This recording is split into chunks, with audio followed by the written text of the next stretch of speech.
Ikhwah sekalian, demi Allah ikhwah, saya bersumpah di atas podium ini, kita ini umat yang terbaik, umat Islam, umat yang terbaik. Kita memiliki syariat yang paling sempurna dari Allah dan Rasulnya Muhammad SAW. Tidak boleh ragu dengan masalah itu. Kita tidak perlu agama lain. Kita tidak perlu dengan siapapun. Orang lain menjadikan umat Islam sebagai kiblat, iya. Tapi jangan kita yang berkiblat dengan mereka. Karena mereka berkiblat pada hal-hal yang melanggar dan kufur kepada Allah pencipta langit dan bumi. Sementara kita ini di bawah tuntunan pencipta langit dan bumi. Bagaimana bisa seorang muslim ragu?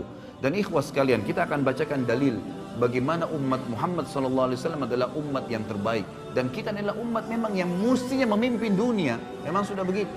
Jadi tidak boleh ragu dengan masalah itu. Dengarkan ikhwah. Kata Allah Subhanahu wa taala di dalam Al-Qur'an surah Al-Imran ayat 110. Kalau pegang buku ini bisa lihat halaman masih awal-awal ya, halaman 41. A'udzu billahi minasyaitonir rajim. Bismillahirrahmanirrahim. Kuntum khaira ummatin ukhrijat lin-nasi ta'muruna bil ma'rufi wa tanhauna 'anil munkari wa tu'minuna billah. Al-ayah. Kalian umat Islam, umat Muhammad SAW adalah sebaik-baik umat yang telah dilahirkan untuk siapa? Untuk manusia akhir zaman, untuk seluruh manusia dari zaman Adam alaihissalam sampai hari kiamat. Kalian adalah sebaik-baik umat, artinya kalian pemimpinnya, kalian yang harus jadi patokan, kalian harus jadi panduan, kalian yang menjadi contoh bagi orang lain. Dan kalian, sifat kalian adalah kalian selalu menyeru kepada yang ma'ruf. Apa yang Allah perintahin, selalu kalian bilang, gak bisa tuh karena Allah larang, bisa tuh karena Allah yang bolehkan, selalu begitu. Rasulullah contohkan, Rasulullah gak contohkan, itu sifatnya umat Islam. Menyuruh kepada yang ma'ruf artinya yang Allah dan Rasulnya perintahkan. Wa tanhauna 'anil munkar, dan kalian melarang kemungkaran yang Allah dan Rasulnya larang. Hanya itu patokannya. Wa tu'minuna billah, dan kalian meyakini sepenuhnya tentang keberadaan Tuhan Allah Subhanahu wa taala. Kemudian juga disebutkan di dalam surah Al-Baqarah ayat 143. Kelebihan yang kedua umat Islam adalah kata Allah Subhanahu wa taala, a'udzubillahi minasyaitonir rajim, wa kadzalika ja'alnakum ummatan wasatan litakunu syuhada'a 'alan nasi wa yakuna ar-rasulu 'alaikum syahida. Dan demikian pula kami menjadikan kamu hai umat Islam umat pertengahan. Tidak ada sesuatu yang berat sekali, tidak ada juga yang ringan sekali, di tengah-tengah. Sementara umat sebelum kita punya hal-hal yang berat. Kalau antum belum tahu, umat Nabi Musa alaihissalam itu kalau mereka berbuat dosa besar, taubatnya bukan kayak kita. Taubatnya kalau kita ini tinggal sesalin, tinggalin, selesai. Janji sama Allah tidak ulangin, diampuni dosanya. Kalau sama Nabi Musa, Pak. Kalau ada umatnya mengeluh, wahai Musa, saya baru berzina, saya baru buat dosa besar. Apa kata Musa alaihissalam dalam surah Al-Baqarah? Faqtulu anfusakum, bunuh diri kalian. Berat itu. Buat dosa taubatnya bunuh diri. Zaman dulu. Umat Islam tidak seperti itu. Enggak seberat itu, ringan, lebih ringan. Tidak juga terlalu menggampang-gampangkan permasalahan. Lalu dikatakan, agar kalian menjadi saksi atas perbuatan manusia dan agar Rasul Muhammad menjadi saksi atas perbuatan kalian. Di dalam hadis yang sahih diriwayatkan oleh Imam Bukhari dan juga dalam kitab Tafsir, ada sebuah hadis yang mulia dari Abu Sa'id Al-Khudri radhiyallahu anhu bahwasanya Nabi SAW bersabda, ini yang pegang buku di halaman 43 ya, yud'a Nuhun yaumal qiyamah fayaqulu labbaika wa sa'daika ya rabbi fayaqulu hal ballagta ayyir risala fayaqulu na'am fayuqalu li ummatihi hal ballagakum fayaquluna ma atana min nadhir fayaqulu man yashhadu laka fayaqulu Muhammadun wa ummatuhu fayashhaduna annahu qad ballag wa yakunu ar-rasulu 'alaikum syahida fadzalika qawluhu jalla dhikruhu wa kadzalika ja'alnakum ummatan wasatan litakunu syuhada'a 'alan nasi wa yakuna ar-rasulu 'alaikum syahida. Pada hari kiamat nanti Nuh alaihissalam akan dipanggil oleh Allah, lalu dia menjawab, aku menjawab panggilanmu wahai Rabbku, aku penuhi panggilanmu. Allah bertanya, apakah engkau sudah menyampaikan risalah yang telah aku wajibkan terhadapmu? Nabi Nuh mengatakan, benar. Selama 950 tahun Nabi Nuh alaihissalam mendakwai kaumnya. Lalu umat Nabi Nuh ditanya oleh Allah, apakah Nuh sudah menyampaikan kepada kalian? Kata para ulama hadis, mereka sudah lihat neraka pada saat itu. Takut masuk neraka, apa jawaban mereka? Mereka menjawab, tidak ada seorang pun pembawa peringatan yang datang kepada kami. Artinya Nuh nggak benar nih, nggak pernah Nuh damaiin kepada kami. 950 tahun didakwai oleh Nabi Nuh alaihissalam. Allah bertanya kepada Nuh untuk menjelaskan posisi umat Muhammad SAW dan juga mendirikan hujjah ya, agar umat Nabi Nuh tidak bisa lagi mengelak. Kata Allah SWT kepada Nuh, siapa yang menjadi saksi untukmu? Nuh menjawab, Muhammad dan umatnya. Maka umat Muhammad SAW pun semuanya datang, tidak terkecuali, bersaksi bahwa Nuh telah menyampaikan dan Rasulullah SAW menjadi saksi atas mereka sebagaimana Allah telah firmankan dalam Al-Quran. Dan demikian pula kami telah menjadikan kamu umat Islam, umat pertengahan agar kamu menjadi saksi atas perbuatan manusia dan agar Rasul Muhammad menjadi saksi atas perbuatan kalian.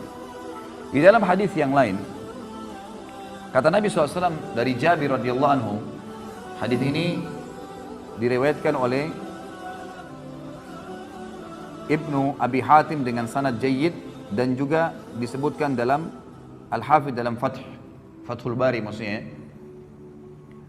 Kata Nabi SAW, ma min rajulin minal umami illa wadda annahu minna ayyatuhal ummah. Ma min nabiyyin kadzabahu qaumuhu illa wa nahnu syuhada'uhu yawmal qiyamah. An qad ballaga risalatallahi wa nasaha lahum. Tidak ada seorang pun dari umat-umat sebelum kita, kata Nabi SAW, kecuali dia berharap berasal dari kita, wahai umat Islam. Ini perkataan Nabi ya. Sekali lagi kata Nabi SAW, ketahuilah tidak ada seorang pun dari umat-umat sebelum kita, karena kita ini umat terakhir, gitu kan. Kecuali karena nabi-nabi mereka sampaikan nanti akan datang umat terakhir, nabinya paling sempurna, umatnya paling baik, paling banyak pengikutnya, paling pertama masuk surga, banyak kelebihan-kelebihan nanti. Lalu mereka kecuali berharap, semuanya berharap umat-umat sebelum kita, termasuk golongan kita ini, termasuk golongan kita umat Islam. Tidak ada seorang nabi pun yang didustakan oleh kaumnya kecuali kita adalah saksi-saksinya pada hari kiamat bahwasanya dia telah menyampaikan risalah Allah dan menasihati mereka. Juga disebutkan di dalam hadis yang lain, ini mohon maaf saya tidak bisa bacakan semua karena hadisnya panjang. Saya pindah ke halaman setelahnya, halaman 45. Kata Nabi SAW dalam hadis yang sahih diriwayatkan oleh Ahmad dan Tirmidzi juga Ibnu Majah. Dan ini dihasankan oleh Syekh Albani sebagaimana dijelaskan dalam footnote-nya. Kata Nabi SAW, innakum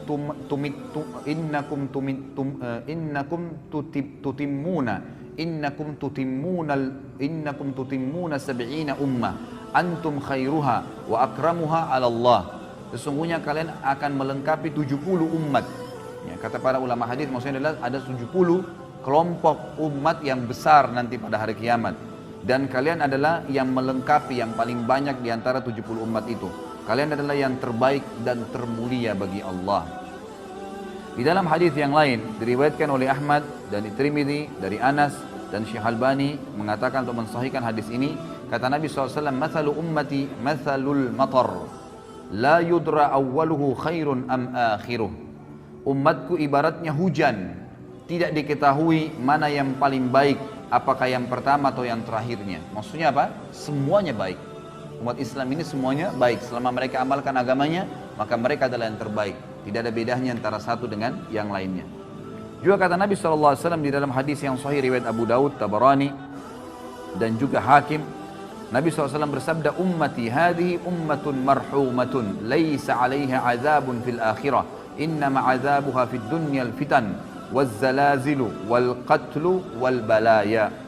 Umatku ini adalah umat satu-satunya yang dikasihani oleh Allah. Tidak ada azab atas mereka di akhirat. Maksudnya orang-orang ya yang umat Islam ini umumnya kata ulama hadis sebelum mereka meninggal itu diberikan kesempatan untuk bertaubat. Selalu diingatkan oleh Allah Subhanahu wa taala. Jadi betul-betul orang yang masuk ke neraka nanti dari umat Islam ini umat-umat yang betul-betul menyimpang. Benar-benar tidak mau bertaubat, tidak mau kembali ke jalan Allah Subhanahu wa taala.